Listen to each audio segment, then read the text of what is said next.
Hello, this is Alina with Plantflix. Welcome back to another video. I'm sorry it's been so long since our last video. We are working on trying to get to a more stable filming schedule. It's just been so crazy with our business lately, and with the holidays coming up and we have our new website. It's all good things, but it just means that taking the time to film has been a little bit tricky. We will get to a stable filming schedule at some point though, so I promise that'll happen. So given the nature of the video, we're filming at home today, so welcome to our home. We do live in a small one-bedroom condo in San Diego, so the weather is actually nice enough to where we can continue gardening all year round, but we don't have a lot of space to begin with, which is why I end up gardening indoors most of the time anyway. I thought that some of these projects would be inspiring to some of you who are maybe trying to start your indoor garden, or maybe you live in an apartment or a condo and you don't have a lot of light, so you feel like you can't start one. I think there is a very big misconception, and on top of that, I think it's a very big misconception that you can't continue really gardening and that the gardening season is over as soon as the fall season begins, because that's just not true. I think the beauty with indoor gardening is that you can continue growing basically whatever you'd like year-round indoors, and you just have to be able to be creative to create the right type of setup depending on what plant you're trying to grow.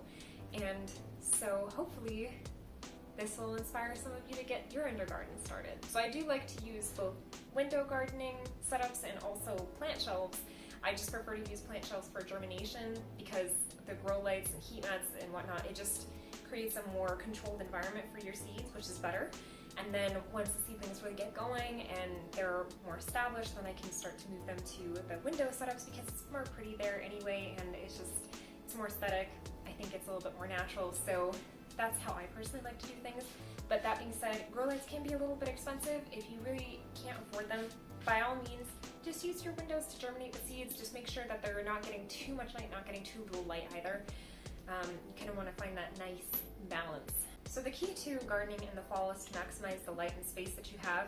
There are really two different types of setups that you can go after. One of them is a window garden type of setup where you use your windows as the primary light source, and the other is to create a plant shelf where you use grow lights, you can use a heat mat if you'd like, and you basically use artificial light for your plants or your seeds, whatever it is that you happen to be planting there. I use a combination of both. I personally like to use plant shelves to germinate my seeds because it creates a more controlled environment. I can control the amount of lighting that they get, how many hours and whatnot, and then I like to use my window gardens just for more established plants and seedlings. I think it looks better that way, and also they don't require as much light as a lot of the smaller seedlings do. So I'm going to be covering 3 different types of setups today. 2 of them are going to be hanging plant setups that are good for more established plants, and I have been using them in my windows, and the other is going to be a basic grow shelf setup.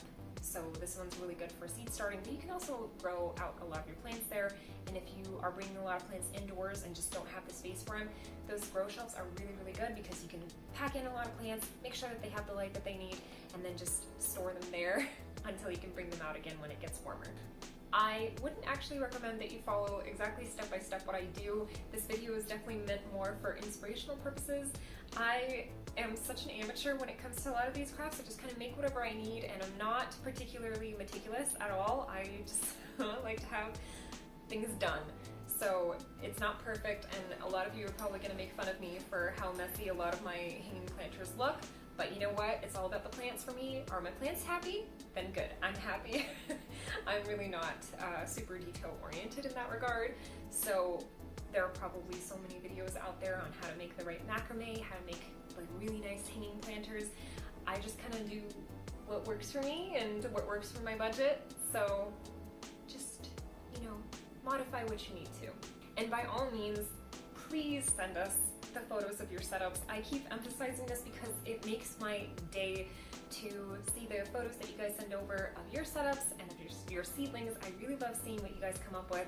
So, send us over some photos, tag us on Instagram, do all that good stuff. It would really make me happy to see those. That all aside, let's go ahead and jump in. The first setup that we're going to be covering is the window box setup. So, as I mentioned, the first setup that we'll be covering is the window box setup. What's particularly nice about the window box setup is that you can add more than one planter, and on top of that, it's very easy to move the planters around. So if you are someone that does like to move your seedlings, move your plants around, and just kind of keep things dynamic in your home, then this is perfect because it's very easy to do that. There's nothing particularly special about the way that it's set up. Really, I just get boxes from Michael's. These ones are about $6. I get some rope for another $5 or so, and I just tie the rope to the boxes, and that's basically the gist of it. It's very easy. It's perfect as like a beginner craft. I don't do anything particularly fancy to it. This may not work for some of you that prefer something that looks a little bit more elegant. I really personally don't mind that rustic look. I just want to have something that's practical and can carry my plants, and that's my priority. But that's part of the fun with it, is you can really just get as creative as you'd like. And in this portion, with Teddy's help, I'm tying up the box with twine, which may confuse you, but the reason why I'm doing this is since the boxes are so cheap, they're just kind of pieces of wood stapled together. It's not the most sturdy thing, and so I just sort of like to reinforce the way that everything is being held together by wrapping twine around the entire box, essentially, so that it doesn't fall apart, especially because they'll be carrying relatively heavy planters. I'm sure there are way better solutions out there for doing what I'm doing, but this is just what works for me, and it's what's been working for the last few months that I've had these, and it's, again, not the most pretty looking thing, but it works.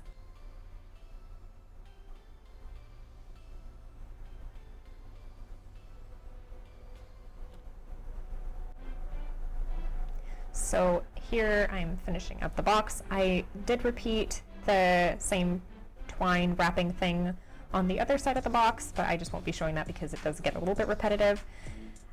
So once you have your box ready, of course you can hang it up, and that's what I'm doing here.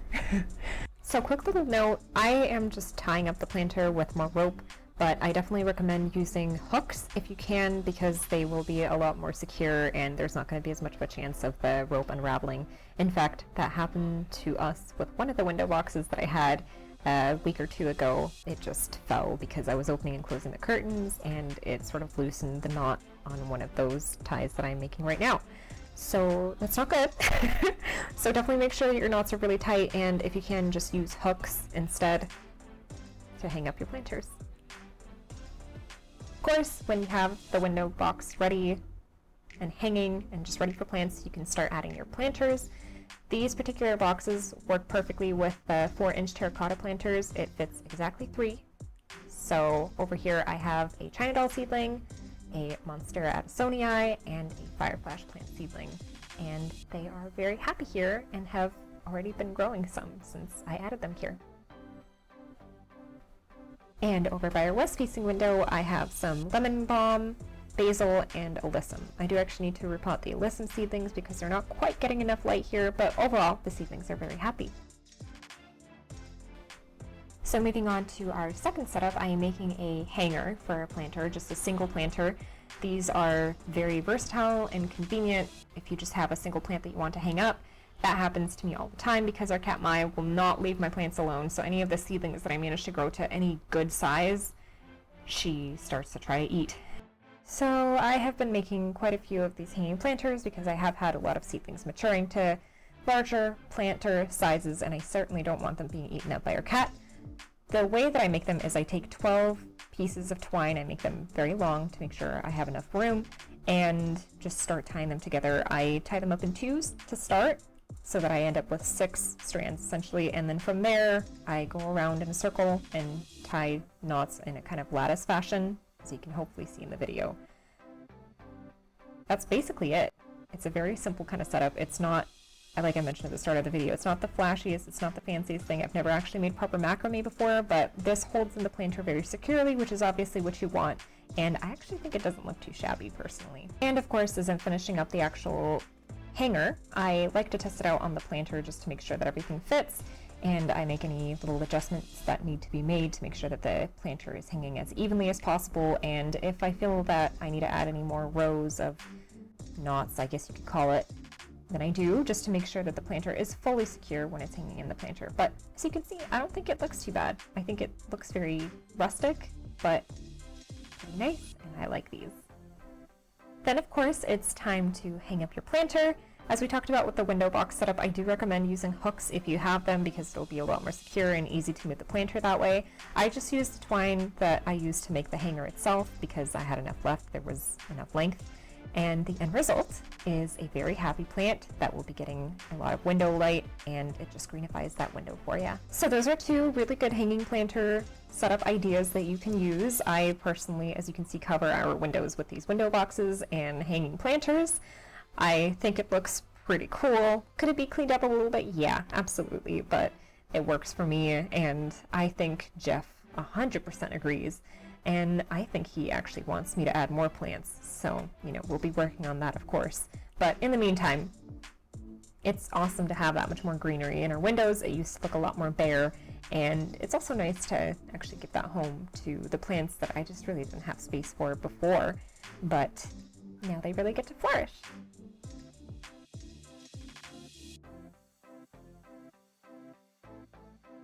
So by now your windows may be completely overrun with hanging plants, which is the goal, why wouldn't it be? And you may think you have no more room left for planting projects. Well, I'm here to tell you that is simply not true. The benefit of using grow lights is you can create a planting setup basically anywhere that you want in your home. I do like wall shelving a lot because it tends to save a lot of room and just looks a little bit more sleek. So if you're okay drilling into your walls, then try these out.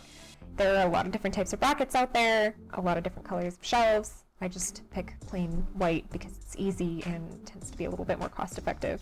You probably do want someone who's a little bit more experienced with just any kind of handyman type work to put these up. I definitely should have asked Jeff, but I get a little bit impatient sometimes with these projects, and who cares really if it's a little bit crooked, right? So if you do go the wall shelving route, I do recommend that you add more than one shelf, and that way you can use the top shelf to hold up your grow lights, and those grow lights can shine down on the bottom shelf where you can keep your plants. And that is exactly what I'm doing here. I found these grow light strips on Amazon. I've actually been using this particular brand for over a year now, and it's basically my favorite brand that I've been able to find so far, just because they're easy to put up, they use adhesives, and the lights are decently bright. They're not bright enough for veggies or flowering varieties, but they're perfect for houseplants and just growing out those seedlings. They tend to grow very well with these particular lights.